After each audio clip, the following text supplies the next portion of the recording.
सातारा जिल्हा परिषदेच्या 2 सदस्यांवर शिवसेना कारवाई करणारे 2 सदस्यांचे पक्षाचा व्हीप मोडून भाजपला मतदान केलेलं होतं आणि त्यामुळे या 2 सदस्यांवर आता पक्षातर्फे कारवाई केली जाणार आहे। हनुमंत जगदाळे आणि सारिका फाळके यांनी भाजपला ऐनवेळी मदत केलेली होती। सातारा जिल्हा परिषद अध्यक्षपद निवडीचा मुद्दा आता कॅबिनेटमध्ये उपस्थित केला जाणार आहे। थोड्याच वेळात शिवसेनेची देखील एक अंतर्गत बैठक पार पडते आणि त्याच अनुषंगाने एक मोठी कारवाई या दोन्ही सदस्यांवर होणार आहे।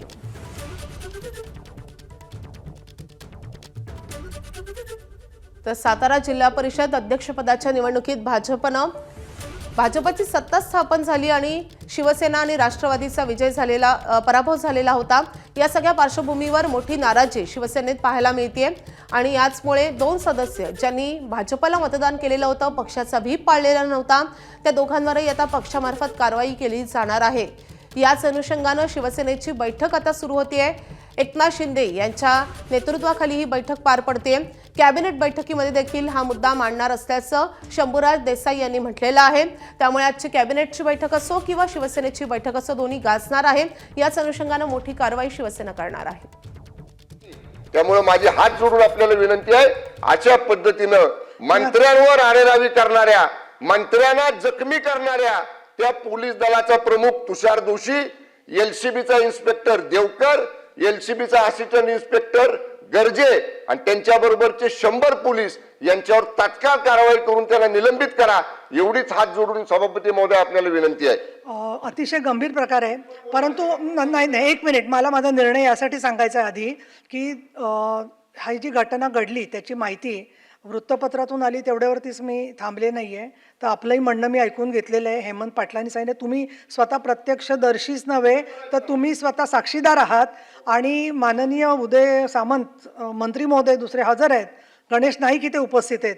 तर तुम्हाला याच्यावरती काही शासनाच्या वतीने निवेदन करायचं आहे का असं मी विचारते। पण निवेदन करायचं नसेल तर या ठिकाणी असणारी पदावरची व्यक्ती म्हणजे मी उपसभापती आहे, तर मी आज आत्ताच्या आत्ता साताऱ्याचे पोलीस अधीक्षक आणि संबंधित ज्यांनी मतदारांना देवकर आणि तुम्ही जे म्हणतात, हे पहा, या सभागृहामध्ये आमदार सांगतात ते खरं मानलं जातं, तर मंत्री सांगतायत म्हटल्यावर ते खरंच मानलं पाहिजे। हा आत्तापर्यंतचा प्रघात आहे एक। दुसरं, एवढी घटना घडल्यावर सरकारकडून कालच चौकशीचे आदेश जायला हवे होते, ते काही कारणाने गेलेले नाही आहेत। आज पहिला दिवस आहे सुट्टीनंतरचा।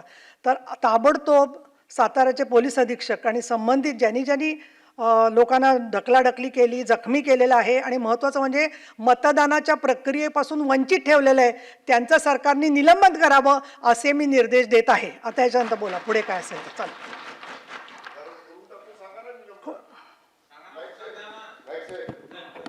त्यांना बोलू द्या, साहेबांना बोलू दे। सन्माननीय नाईक साहेब तुम्ही बोला। सन्माननीय नाही, ते झालं की ते बोलतील। नाही, मी सर्व मंत्र्यांना